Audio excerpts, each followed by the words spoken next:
Eu hoje estou sem relógio aqui, esqueci o relógio, são 11h11. Eu quero que você abra comigo sua Bíblia, no Evangelho de João, capítulo de número 1. O foco da minha mensagem está nos versos 35 a 42, mas eu quero ler a partir do verso 19, até para me facilitar um pouquinho na explanação do contexto. A própria leitura já poderá dar para você a ideia do pano de fundo.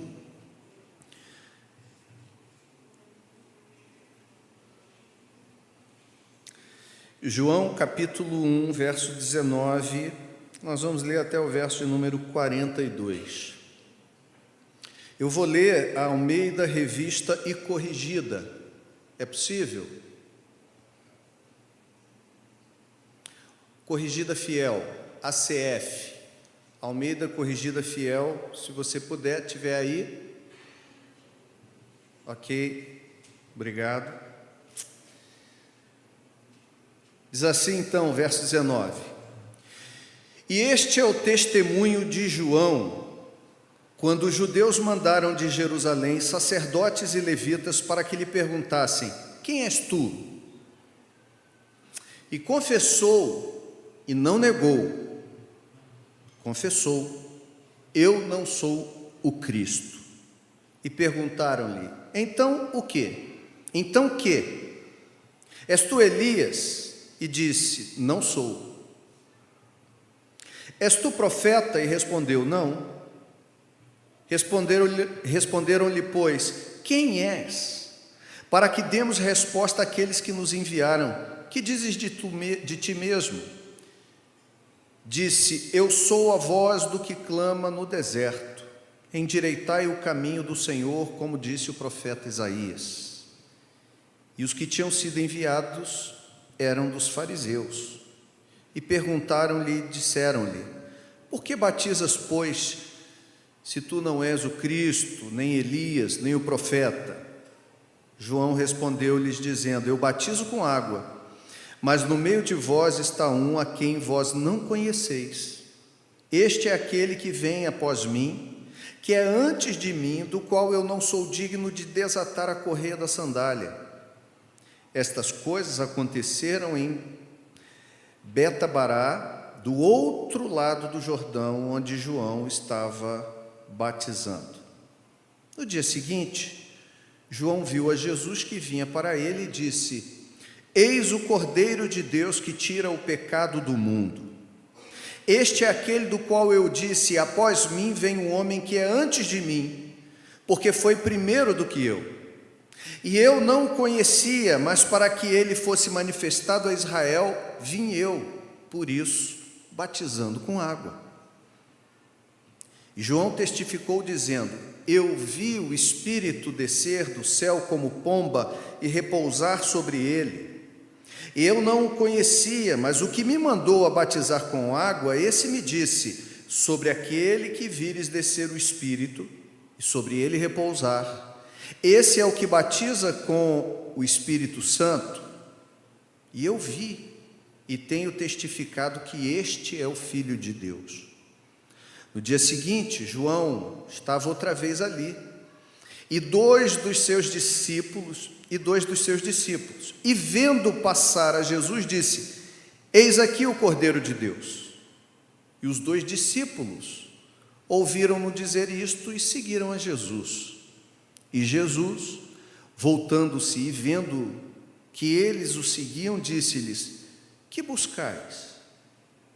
E eles disseram: Rabi, que traduzido quer dizer mestre, onde moras? Ele lhes disse: vinde e vede. Foram e viram onde morava, e ficaram com ele aquele dia. E era já quase a hora 10. Era André, irmão de Simão Pedro, um dos dois que ouviram aquilo de João e o haviam seguido. Este achou primeiro a seu irmão Simão e disse-lhe: achamos o Messias, que traduzido é o Cristo. e levou-o a Jesus. E olhando Jesus para ele, disse: Tu és Simão, filho de Jonas, tu serás chamado Cefas, que quer dizer Pedro. Somente até aqui, vamos orar. Pai querido, bendito seja o teu nome. Nós te agradecemos por tudo que o Senhor tem feito na nossa vida. Te agradecemos pela bondade e misericórdia do Senhor. E nesta manhã agradecemos pela tua palavra mais uma vez, que não volta vazia, que é o instrumento pelo qual o Espírito Santo desperta o coração de nós pecadores para a salvação, que edifica a nossa vida, que nos exorta, que nos admoesta, que nos alimenta. Essa bendita palavra, Senhor, lida nessa manhã, precisa ser compreendida nessa hora, e nós sabemos que o nosso entendimento ele é embrutecido pelo pecado, ele fica embaçado por causa do pecado. Por isso nós pedimos que o Senhor derrame graça sobre nós, e o Espírito Santo, aquele mesmo Espírito que em forma de pomba pairou sobre o Senhor lá no batismo, como João diz aqui, ele também abra o nosso entendimento, ele abra os nossos olhos, ele remova as escamas dos nossos olhos e do nosso coração, e nós possamos entender o que tu tens a dizer para cada um de nós nessa manhã. Essa é a nossa oração em nome de Jesus. Amém. Você tem um projeto de vida? Qual é o seu projeto de vida? Algumas pessoas escrevem. Algumas pessoas têm isso muito bem delimitado, definido. Outras têm a ideia, têm o plano na cabeça, mas não botaram no papel. Outros seguem a filosofia do poeta. Não vou dizer o nome dele hoje, mas ele canta: deixa a vida me levar. E a vida vai levando. Alguns sabem para onde querem ir, mas alguém já disse com muita propriedade que para quem não sabe qual o destino, quem não sabe para onde ir, qualquer lugar serve. Você tem projeto de vida? Também se pensa assim: não, projeto de vida é coisa para gente jovem, só gente nova tem projeto de vida. Eu já vivi muito, eu não preciso de projeto de vida, porque a minha vida já quase não tem mais tempo para ter projetos. Outros abandonam os projetos porque dizem: não adianta planejar. A gente planeja, nunca sai do jeito que a gente espera, do jeito que a gente quer. Então alguns dizem assim: não vou planejar nada, vou deixar correr. Seu projeto de vida é bom? E a pergunta aqui, mais aprofundando: você já alcançou algumas etapas do seu projeto de vida? Lembra quando você era mais moço, por exemplo? Quando você era uma dessas crianças, como uma dessas crianças que a gente chamou aqui para a escola dominical, o que você pensava da vida? Quais seus planos? O que você almejava alcançar? Quais deles você alcançou?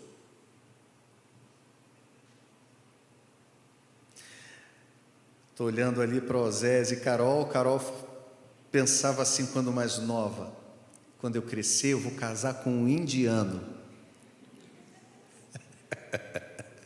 Ela não ia imaginar que ia encontrar um indiano em Itaipuaçu, não é? Você é de onde, Oséias? Nascimento. Maranhão. Meu Deus, gente, mais difícil ainda. Um indiano no Maranhão. E como é que você veio parar aqui? Deixa para lá. Isso é um papo para uma outra história.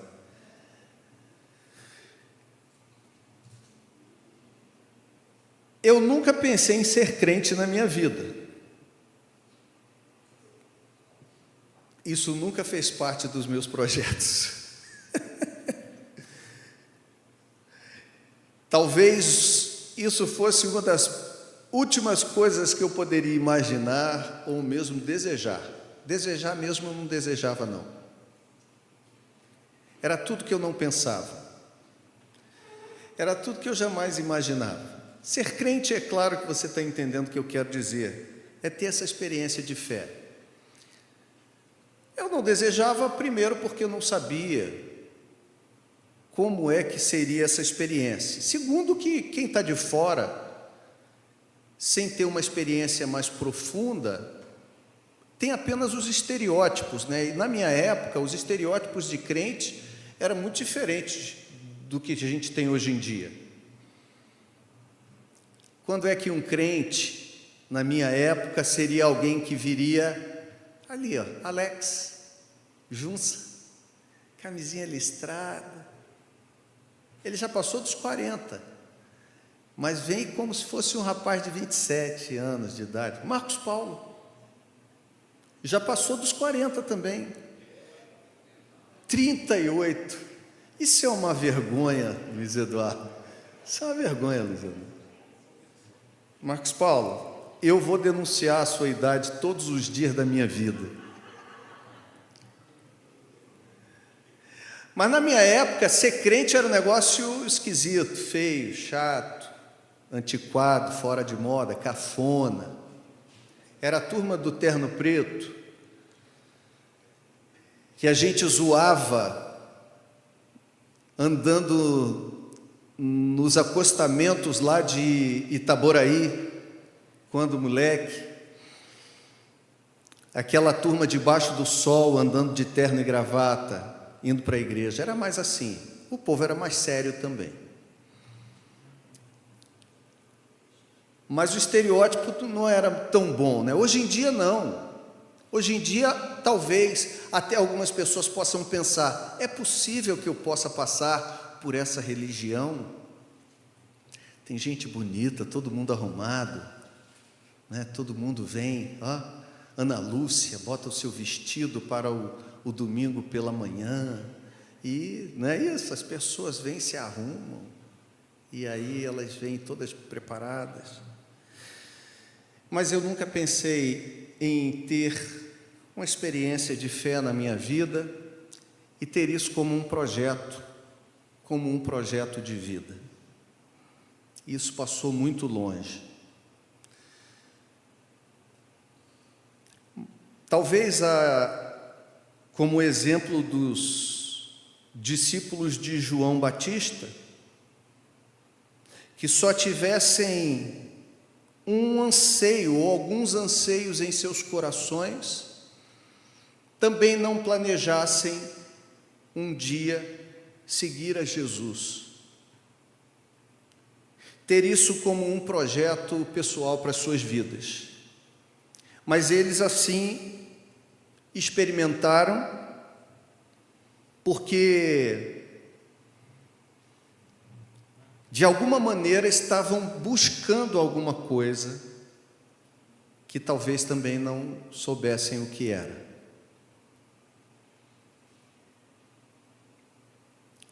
João Batista, primo de Jesus, veio 6 meses antes de Jesus, e como ele mesmo disse, e a gente leu, aquele que o mandou batizar com água para arrependimento de pecados, como ele confessou aos fariseus, eu não sou o Cristo, eu sou a voz do que clama no deserto, endireitem as suas veredas, os seus caminhos, acertem a vida de vocês. O reino de Deus está próximo. Esse é aquele que vem, e é interessante que junto a ele existem alguns discípulos, algumas pessoas que estão andando ali, como é o caso, por exemplo, de André, como é o caso provavelmente de João, que era o segundo discípulo também dos dois que foram atrás de Jesus, provavelmente João, que escreve o Evangelho, não querendo citar a si mesmo. Talvez também não tinham como projeto experimentar essa transformação de vida, mas tinham um anseio dentro deles, tinham uma busca, estavam seguindo um homem chamado João Batista, que aparentemente apresentava um caminho que havia de vir. Até que, em dado momento, o texto diz que Jesus passa por João, no verso 29 diz que João viu a Jesus que vinha para ele e disse então em alta voz: eis o Cordeiro de Deus que tira o pecado do mundo. E aí ele diz para aqueles que estão próximos dele: este é aquele do qual eu disse, após mim vem um homem que é antes de mim, porque foi primeiro do que eu, e eu não conhecia. Mas para que ele fosse manifestado a Israel, vim eu primeiro batizando com água. Passado esse dia, o dia seguinte, João estava outra vez ali, e dois dos seus discípulos, André e João, o autor do Evangelho, não João o Batista, João, o autor do Evangelho, está falando acerca de João o Batista. E vendo passar a Jesus, disse mais uma vez: eis o Cordeiro de Deus. E os dois discípulos ouviram dizer isso e seguiram a Jesus. Eu não sei quais os seus planos de vida, eu não sei qual o projeto da sua vida, eu não sei também se você o fez quando era mais jovem, eu não sei se você o fez em algum momento da sua história, eu não sei se você o tem escrito, se você tem pelo menos ideia dele, eu não sei se você abandonou esse projeto ou se você nem deseja mais tê-lo em função da sua idade ou de coisa parecida, do tipo: eu já vivi a vida, eu já cheguei onde deveria chegar, eu agora vou experimentar que as coisas terminem. Mas eu queria dizer para você, com base nesse texto dessa manhã, que seguir Jesus é o mais fascinante projeto de vida. Eu posso dizer isso pela minha experiência pessoal, eu posso dizer isso e quero dizê-lo hoje pela manhã com base nesse texto, não principalmente e nem somente pela minha experiência. E eu quero dizer que seguir Jesus é o mais fascinante projeto de vida, porque seguir Jesus, irmãos, é experimentar um convite à intimidade e comunhão verdadeira com Deus. Seguir Jesus é experimentar um convite à intimidade e à comunhão com Deus. Lembra do texto? Quando Jesus passa e João pela segunda vez diz: eis o Cordeiro de Deus. Os dois discípulos que estavam com ele ouviram-no dizer isso. É interessante, eles abandonam João e eles passam a seguir Jesus. Diz o texto: e seguiram a Jesus. E Jesus, entendendo que aqueles dois estão seguindo, volta-se e, vendo que eles o seguiam, disse-lhes: que buscais? Porque perceba, eles estão buscando alguma coisa, possivelmente estão buscando algo que mesmo eles não sabem, mas tentam encontrar em João Batista. João começa o seu ministério 6 meses antes. E aí, quando eles estão andando atrás de João, e de repente João diz: olha, aquele homem ali, ele é o Cordeiro de Deus que tira o pecado do mundo. Passou-se o dia seguinte, Jesus passa de novo e João diz: esse é o Cordeiro de Deus. E aí os seus discípulos, 2 deles, abandonam João e vão atrás de Jesus. E aí Jesus olha para trás, eles estão seguindo, e ele pergunta: o que vocês estão buscando? O que buscais? Que pergunta fantástica, não é isso?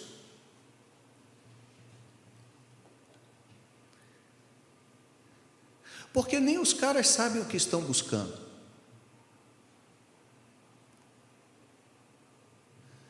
A pergunta é fantástica porque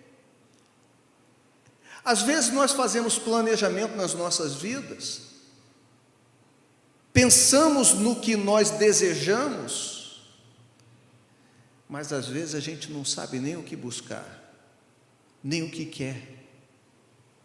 O que você busca? O que você procura? Que buscais? E a resposta deles é essa: Rabi, mestre, onde moras? E Jesus lhes responde assim: Rua Doutor Renato Pereira Machado, lote 7, 8 e 9, loteamento Vale Feliz. Jesus responde para eles com um convite: vinde e vede. E o texto diz que eles foram, viram e ficaram.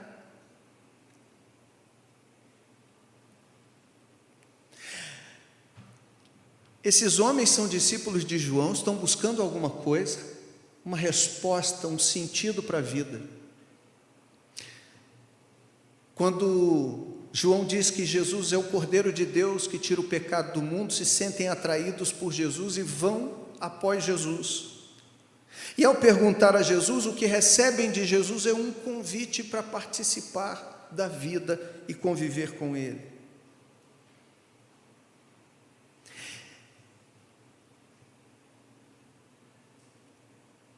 É interessante, meus irmãos, que a gente entenda que não é uma religião que a gente precisa. Não é de uma religião que a gente precisa. Não é uma religião que nós somos desafiados a propagar. Mas é um relacionamento firme, único, genuíno e verdadeiro com Deus. Alguns irmãos, algumas pessoas, quando às vezes me procuram dizendo assim: Luiz, eu quero me tornar membro dessa igreja. Irmãos que vêm de outra comunidade, que já passaram por aqui, disseram: eu queria me tornar membro dessa igreja. Como é que a gente faz? A gente faz fazendo. A gente vai indo. E geralmente eu falo isso: olha, vem e vê.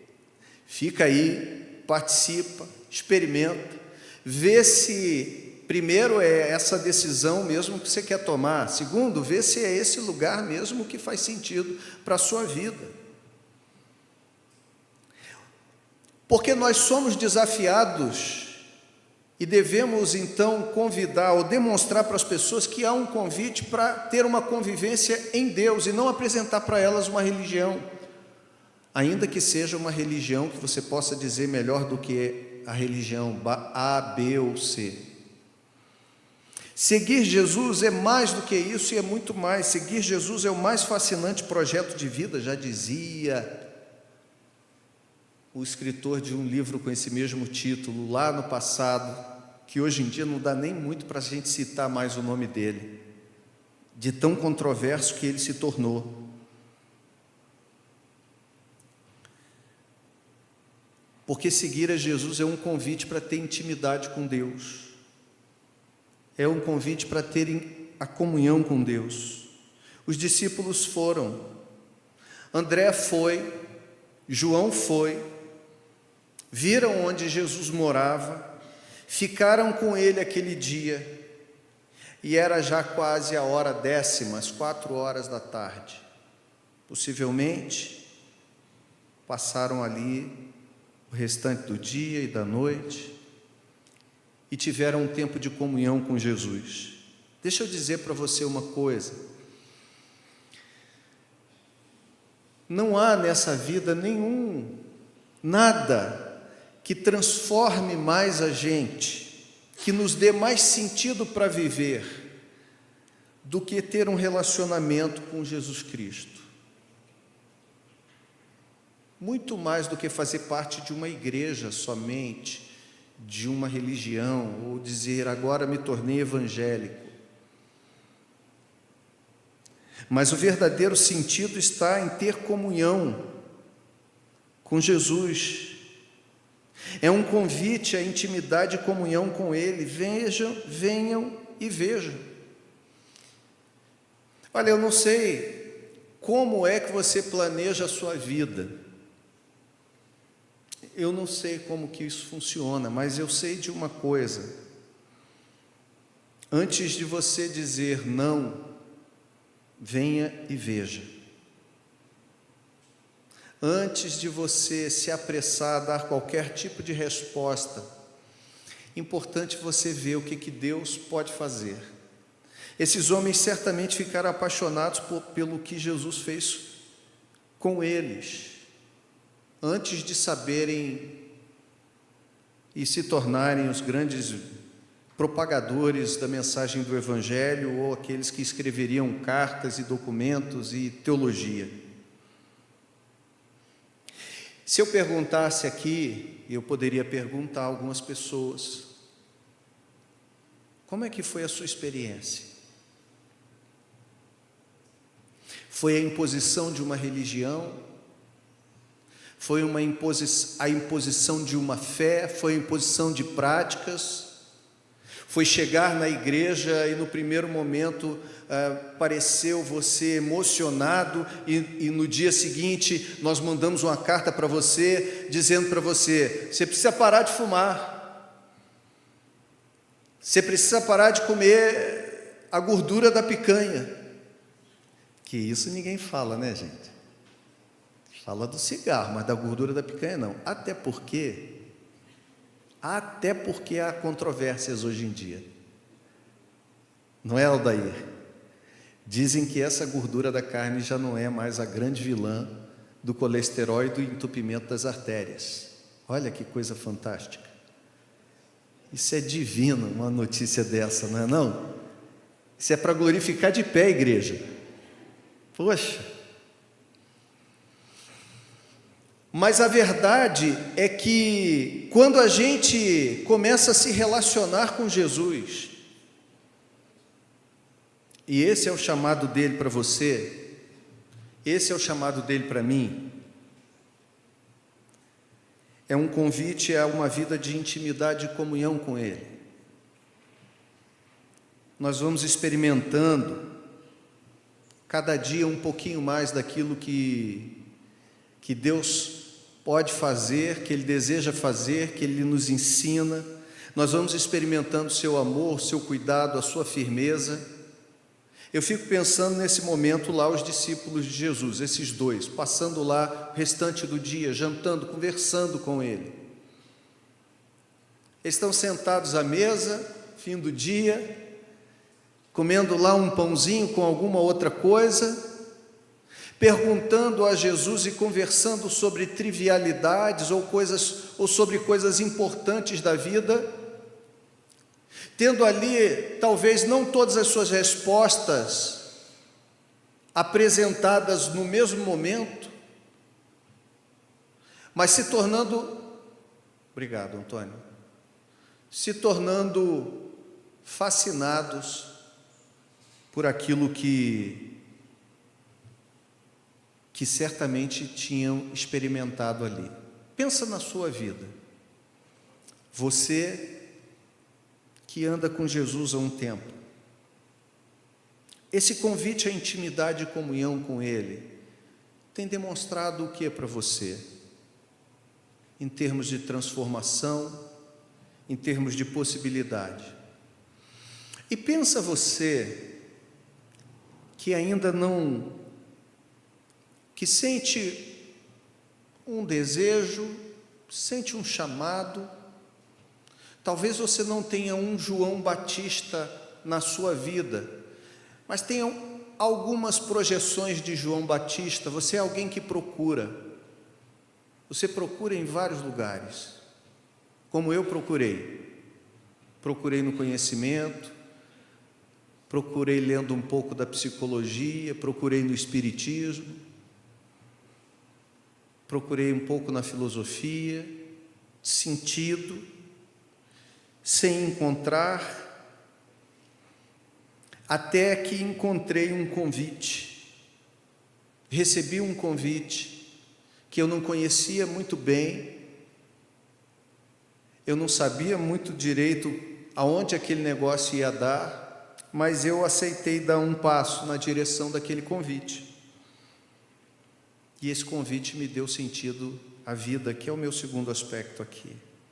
Seguir Jesus é o mais fascinante projeto de vida, irmãos. Segundo lugar, porque seguir Jesus é descobrir o verdadeiro sentido da vida. Quem está procurando João Batista, está procurando um sentido para viver. Quem está procurando uma religião, está procurando um sentido para viver além do sentido dessa vida. É verdade que tem muita gente que busca o sentido dessa vida no dinheiro. É o materialismo. O dinheiro é tudo. Não existe mais nada depois dessa vida mesmo, então deixa eu procurar os bens materiais. Mas se você tem procurado em alguma medida, em qualquer outro lugar, que não seja em coisas materiais, sentido para a sua vida, e às vezes é um sentido metafísico, né? Gente que busca no esoterismo, na astrologia, uma resposta para as questões da sua vida deve ser a confluência dos astros, ou como dizia um amigo meu,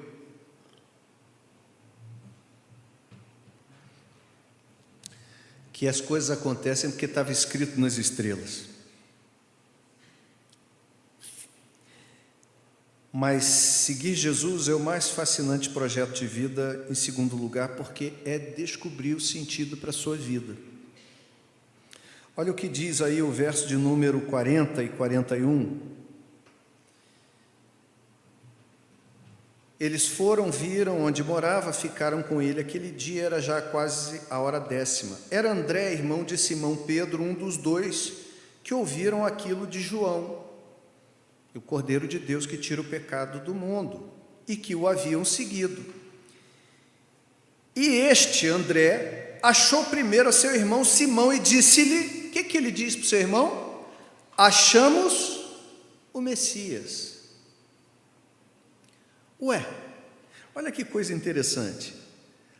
Lá na frente Jesus pergunta para eles, o que vocês buscam? Aqui embaixo André está dizendo para João, nós achamos o Messias. Para o judeu do primeiro século, havia na verdade, não apenas para o judeu do primeiro século, né? Para os judeus ainda, aqueles que não são messiânicos, eles ainda aguardam a manifestação, a vinda do Messias. O Messias é o Cristo, será para eles ainda o Cristo, mas o Messias que veio é o Cristo. A palavra Cristo significa ungido, e é o correspondente grego da palavra Messias em hebraico. Então,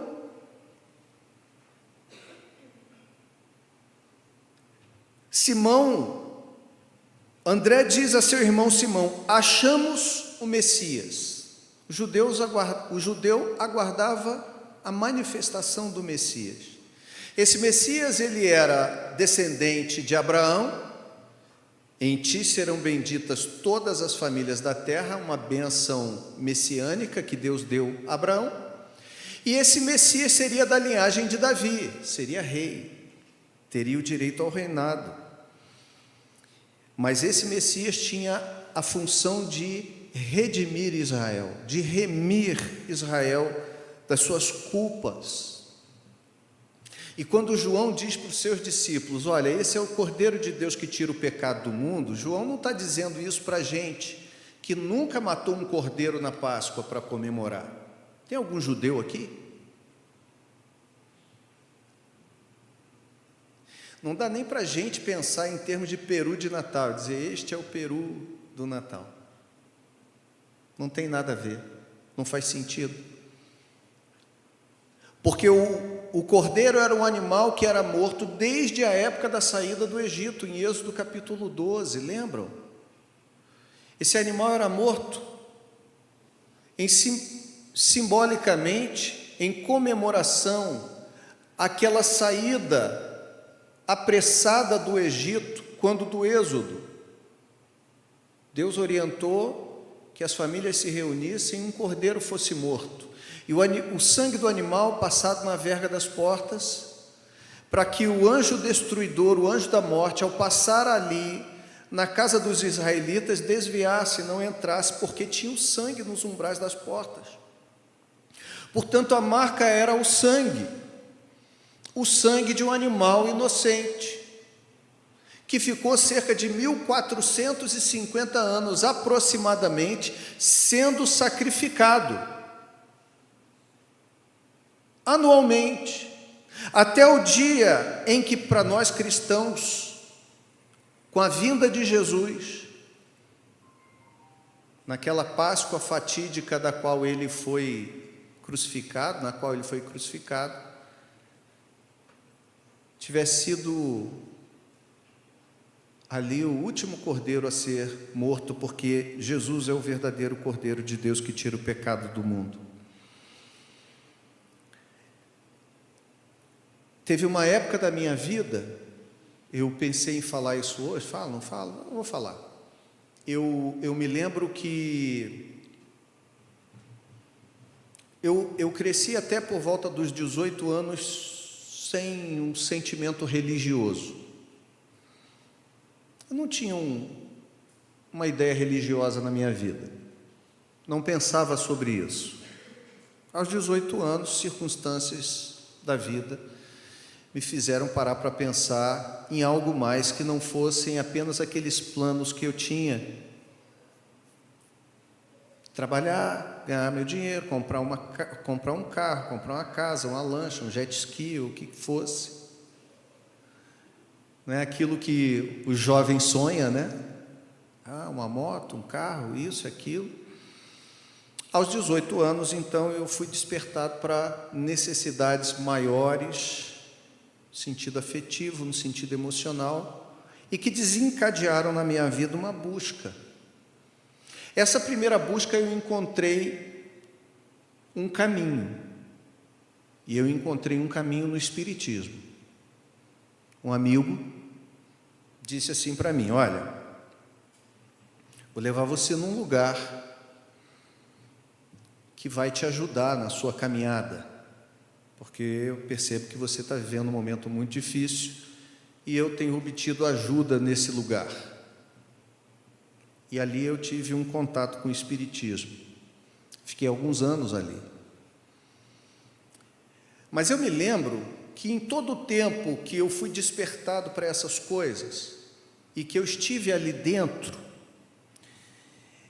por muitas vezes e muitas coisas que tinha que fazer, né, aqueles trabalhos, aquelas coisas assim, que naquele conceito faz parte, não que você esteja fazendo para o outro, mas muitas vezes, na maioria das vezes, particularmente quando eu estava lá, fazendo para mim, para o meu desenvolvimento mediúnico, para o meu desenvolvimento espiritual, o que fosse. Então, muitas vezes, enquanto estava ali, em determinada circunstância, eu pensava assim, Deus, coisa que eu nunca tinha parado sequer para considerar, Deus, eu eu sei que eu comecei a te buscar, mas eu não sei se você está aqui nesse lugar, nesse negócio. Aquilo sempre vinha ao meu coração. E olha que um pouco antes disso, nos momentos mais conturbados, enquanto eu ainda nem estava ali, eu me lembro que esse amigo, inclusive que me levou lá, um cara muito doido, ele tinha um livro de capa preta de São Cipriano. É um dos livros aí da Quimbanda, da magia negra, né? E ele dizia que fazia uns negócios e tal, já tinha feito uns negocinhos e tal. Tem uns troços muito doidos ali, não sei se vocês já leram, não vale a pena ler também não. Mas, e eu me lembro que eu falei, pô, esse negócio não é muito para mim não tem um negócio mais suave. E ele me deu um livrinho cheio de orações do catolicismo. Eu pegava aquele livrinho, cansei de rezar Salve Rainha,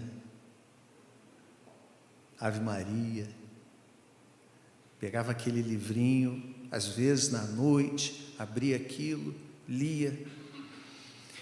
Mas o sentido da vida diferente foi despertado no meu coração, e ali eu vivi no Espiritismo por alguns anos.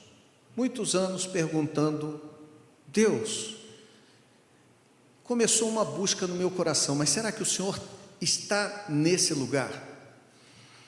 E um dia, eu acho que eu nunca falei isso aqui para vocês, embora já tenha falado para algumas pessoas, até porque, não sei, enfim, é uma coisa importante. Depois é possível que até que as pessoas me perguntem, mas como é que é isso e tal? Mas enfim, eu estava numa sessão espírita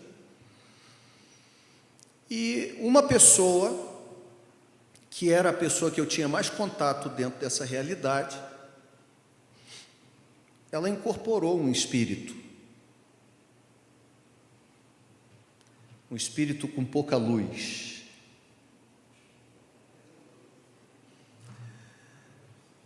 O que foi, Ana? Quem está baixo? Vocês não estão ouvindo direito, não? Aumenta para frente, por favor, o som, porque eu estou ouvindo bem aberto o retorno, mas o som está baixo? Aumenta aí. Quem é que aumenta? Quem? Ah, é aqui. A internet saiu. Ah, tá, entendi. Aí, Ricardo, eu estou olhando lá para cima, é você. Tá. Daqui a pouquinho você aumenta, né, Ricardo? Tá, gente, sabe o que é tecnologia? Tecnologia. Vou falar mais alto. E aí, então, aonde é que eu estava? Eu estava na sessão espírita. Agora vocês estão ligados, né? Quando eu estava falando de Jesus, estava todo mundo calado, gente dormindo, bocejando. Eu comecei a falar do negócio, ó. Olha lá, Conceição, estou de olho em você, minha sogra. Olha que vacilação, hein? O povo gosta, né? E aí, eu estou contando para vocês aqui minha experiência. E aí, então, eu estava naquela sessão, naquele momento, e essa pessoa incorporou aquilo que a gente poderia dizer que é um espírito de pouca luz, dentro da realidade do espiritismo. E aquele espírito falou para mim assim, com relação às outras pessoas que estavam ali participando, tanto as que estavam recebendo as demais entidades, quanto as diversas pessoas que estavam ali. Ele disse assim para mim, olha só, como é que as pessoas podem afirmar que aquilo que elas estão participando aqui é a verdade? Eu fiquei, até hoje eu fico intrigado, porque eu acho que Deus pegou um garfo e deu uma cutucada e falou para ele, hoje você vai desenrolar o rolo todinho aí, fala. E eu sei que ele disse assim para mim, como é que essas pessoas sabem que isso tudo é a verdade? Ninguém vê os espíritos. Quem garante que aquele espírito que dizem ser tal, que está chegando ali, é ele de verdade? Eu estava quieto, calado, eu estava amuado naqueles dias, eu estava mais do que nunca pensando: Deus, aonde é que o Senhor está? E aquela entidade do meu lado falou para mim, incorporado numa pessoa. Eu estava quieto, continuei. Ele disse assim: e eu vou te mostrar que o que eu estou dizendo é verdade. Eu vou sair daqui dessa pessoa, eu vou tomar uma outra pessoa lá, vou chegar de um outro jeito. Eles vão achar que é uma outra entidade, mas você vai saber que não. Saiu da pessoa. Pegou uma pessoa lá na frente, lá no meio do circo.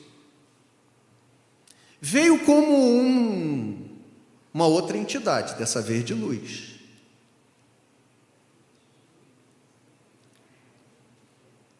Dita de luz. E aí as pessoas foram lá, no momento em que ela chega,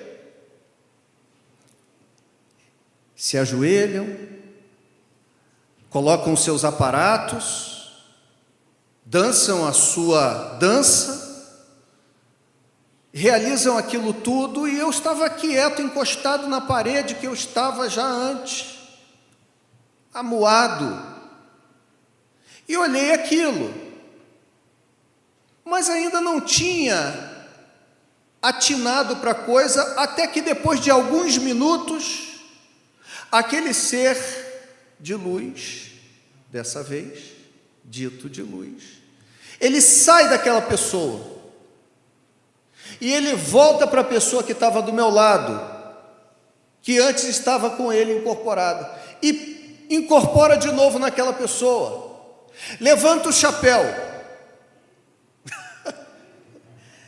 Aí alguém disse: ih, já passou por lá, hein?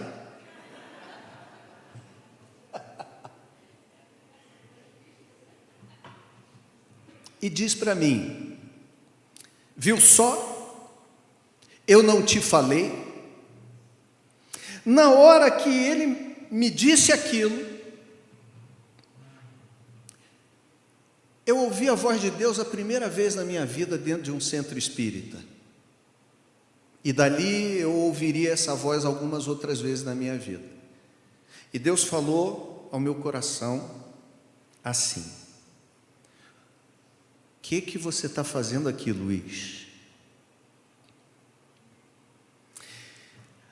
A minha resposta para Deus era que eu o buscava, mas eu não sabia onde ele estava, e eu lhe perguntava isso. Daquele dia em diante, minha vida foi se afastando e se tornando diametralmente oposta daquela religião.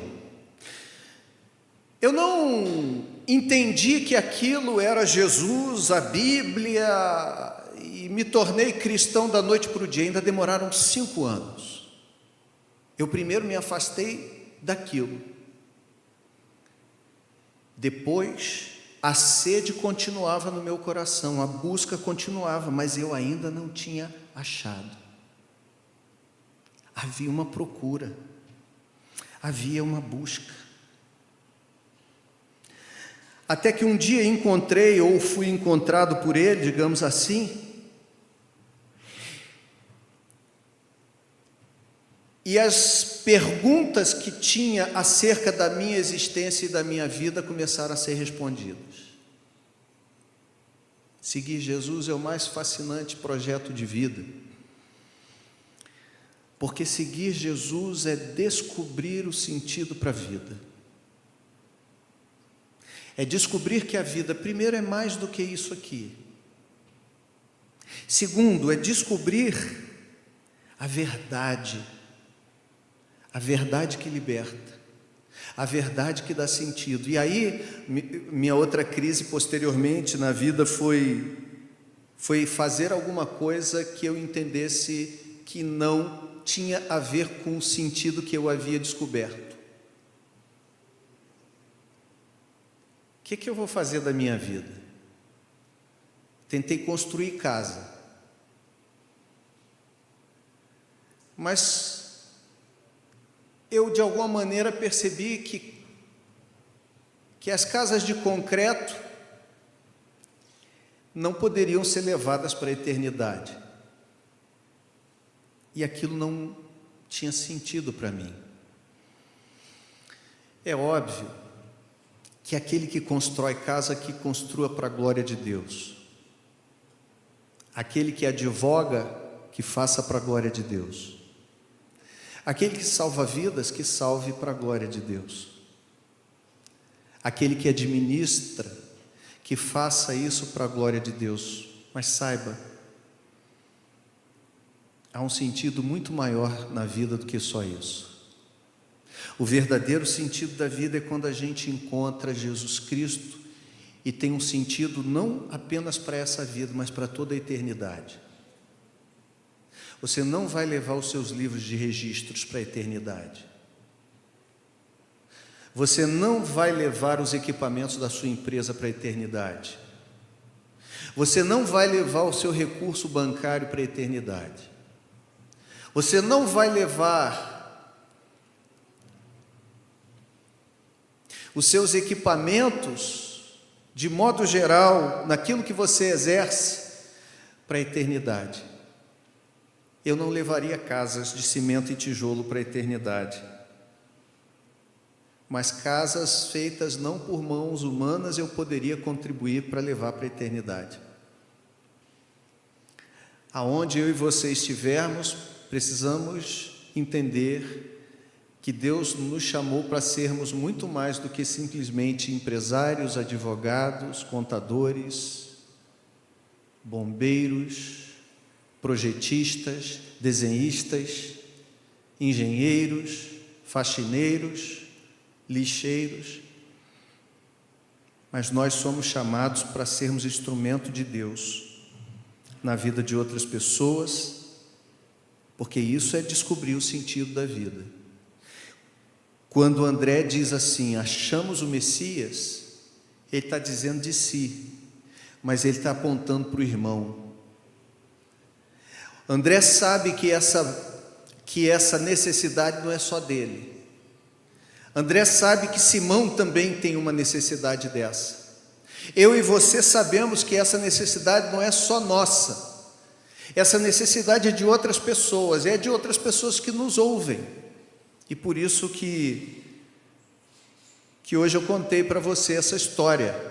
Talvez você não sabia, outros já souberam. E até hoje eu me pergunto, como é que foi?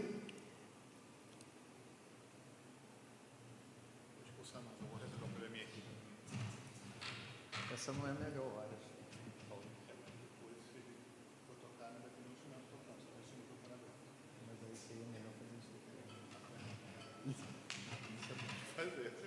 O que você quer fazer? O que você vai fazer? Só mexer aqui no botão, mexe aqui. Já está aqui, né?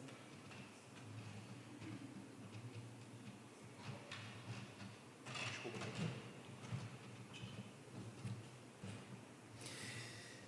E por fim, queridos, seguir Jesus é o mais fascinante projeto de vida, porque seguir Jesus e ter uma experiência com Ele é a única possibilidade real de mudança na vida de uma pessoa. Há um autor chamado Russell Shedd, que ele diz assim: uma pessoa pode mudar o seu comportamento. Ela tem um vício, e ela abandona aquele vício e adquire outro. Ou aquele vício é motivado por um impulso no seu interior que, não sendo satisfeito, vai desembocar num outro impulso, de tal forma que o homem pode abandonar o vício, por exemplo, da bebida e se tornar, mais à frente, violento com a esposa, ou com as pessoas, ou mesmo alguém que diz ser um religioso, ele pode trabalhar para tornar-se uma pessoa melhor no convívio e mais humilde, entre aspas, na relação para com as pessoas, mas tornar-se ao mesmo tempo arrogante, se achando agora uma pessoa melhor, porque alcançou uma condição melhor. Sou mais humilde do que a maioria das pessoas. Russell Shedd diz que essa arrogância é tão perniciosa quanto qualquer outro pecado e talvez pior. Essa arrogância espiritual. Essa prepotência de achar que se torna uma pessoa melhor. Mas Jesus Cristo é o único capaz de mudar a nossa natureza. Em Jeremias, existe uma pergunta retórica do profeta que diz: pode o leopardo mudar as manchas da sua pele?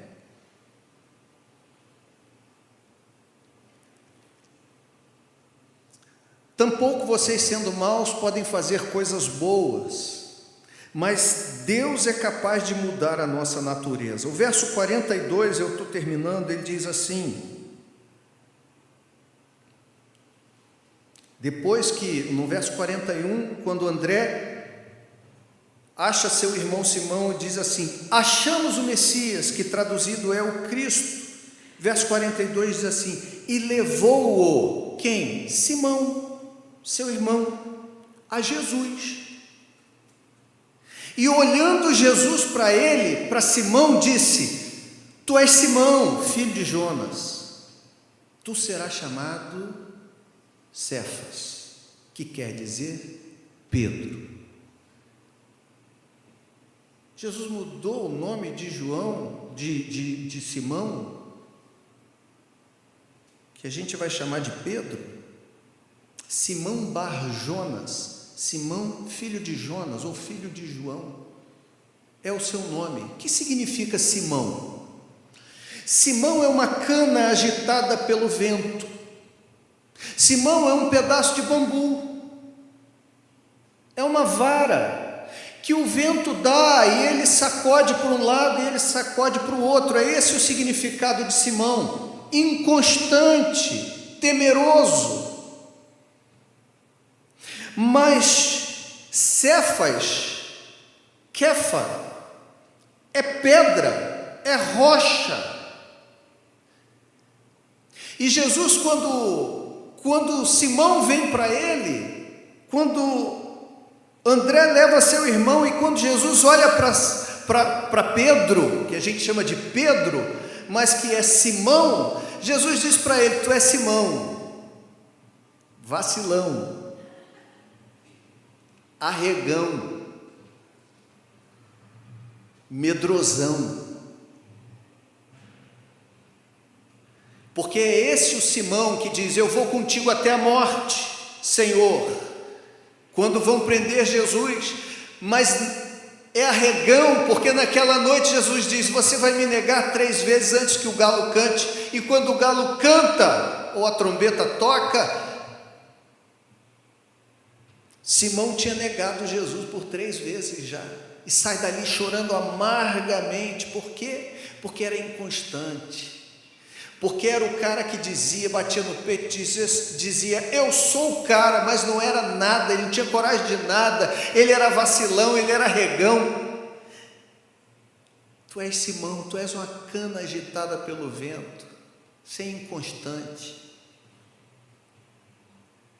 Você não leva à frente as coisas que você fala, você não tem palavra.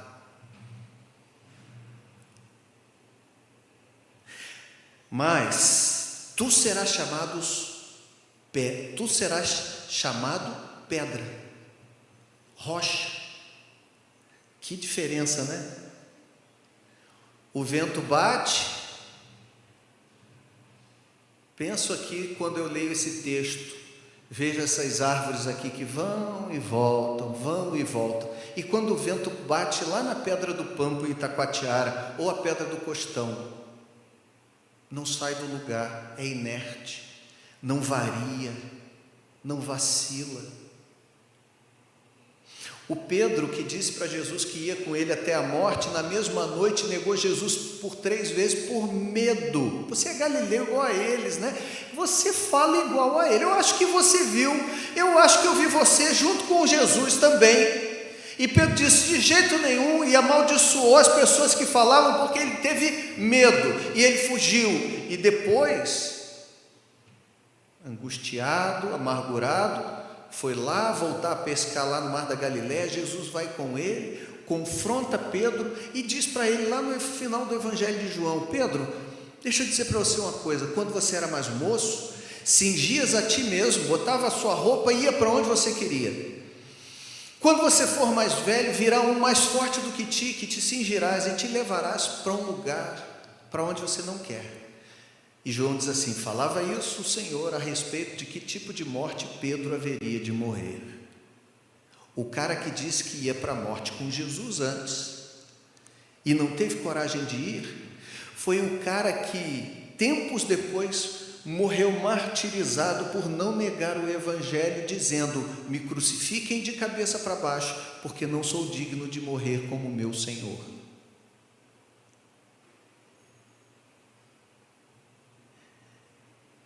Não há positivismo capaz de realizar isso em ninguém. Não há boa vontade, e autodisciplina que seja capaz de transformar, talvez seja capaz de transformar alguns comportamentos na nossa vida, mas o único que é capaz de mudar realmente a nossa natureza é Jesus. Sabe, William, tu és Simão, mas você vai se tornar Cefas.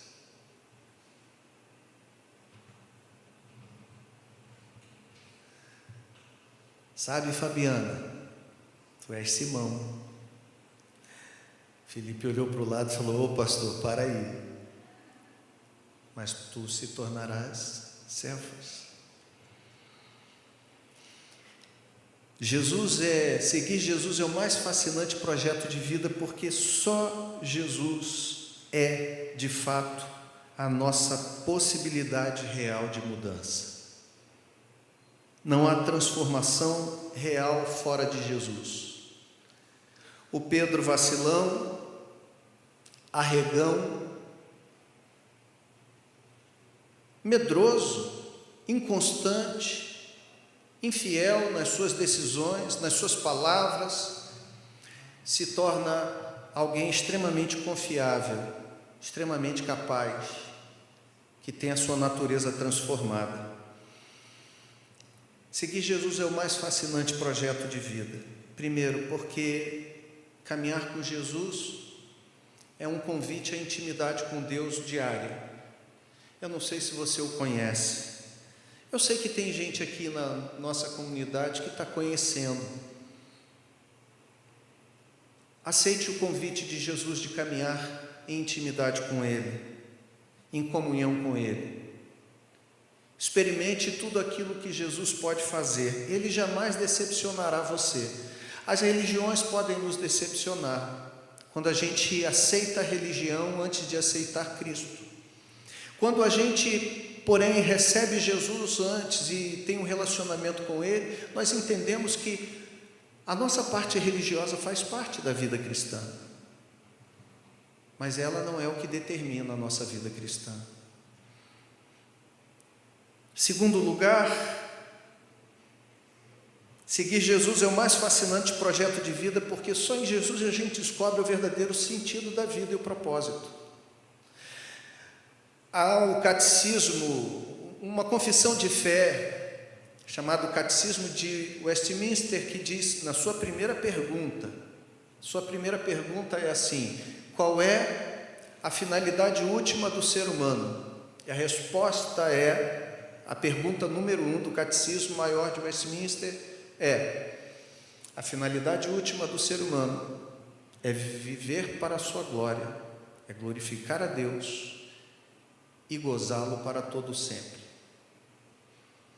A gente só descobre o que é viver para glorificar a Deus por meio de Cristo. E a gente só consegue gozá-lo para sempre, ou seja, aproveitar de tudo aquilo que Ele nos oferece por meio de Cristo. Porque, de modo genérico, a gente vive para a glória de Deus, mas de modo específico, cada um de nós vai glorificar a Deus com um chamado específico. E às vezes a gente passa a vida toda sem descobrir o sentido para a nossa vida. Mas quando a gente tem um encontro real, verdadeiro, uma vida de comunhão e intimidade com Jesus, nós descobrimos o sentido verdadeiro da vida. E por fim, queridos, seguir Jesus é o maior e mais fascinante projeto de vida, porque Ele é aquele que de fato é a única possibilidade real de transformação em nós. É Ele. É Ele. Eu já disse isso para vocês. Às vezes a gente se acha muito capaz, ou as pessoas acham a gente muito capaz, mas a gente sabe que não é. Pensa que não é, entende que não é, e não se sente assim. Deus nos dá algumas promessas, e quando Ele realiza aquilo, você olha para trás e diz assim: não é que Deus faz esse negócio mesmo? Como é que Deus pode mudar? Eu costumo pensar assim: eu acredito no que falo, porque se Deus pôde mudar a mim, Ele pode mudar qualquer pessoa. Se Ele pôde transformar a minha maneira de pensar,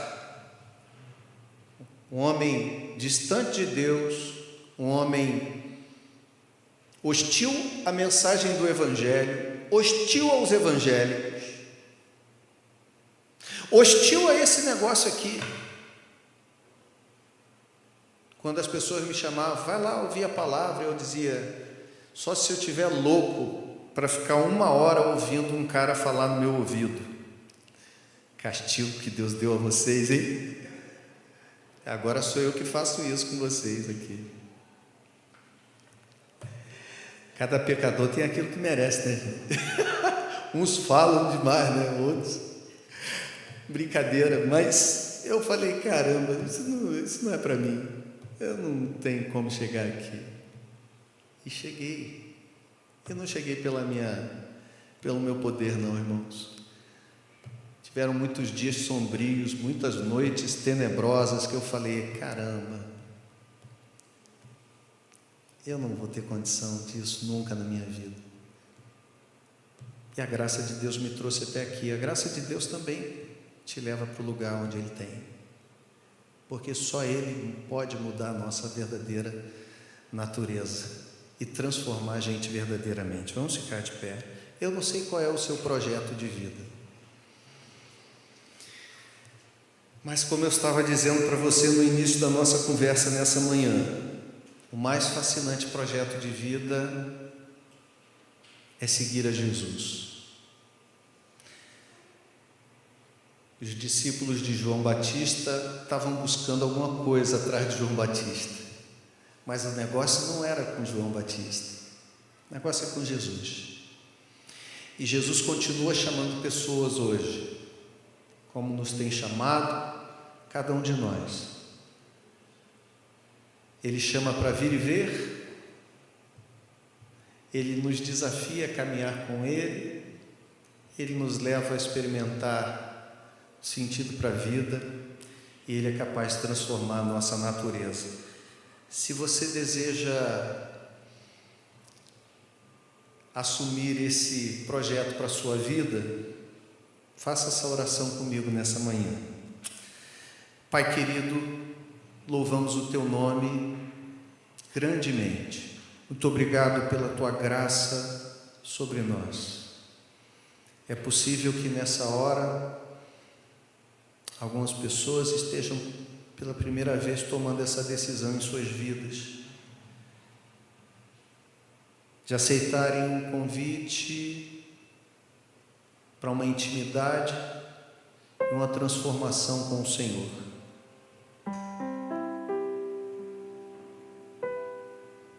Esse é o mais fascinante projeto de vida que a gente pode ter, porque todos os outros projetos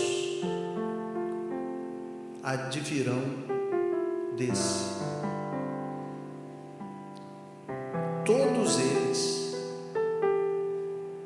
verdadeiros, bons projetos serão derivados desse primeiro grande projeto e principal e mais fascinante, que é seguir ao Senhor.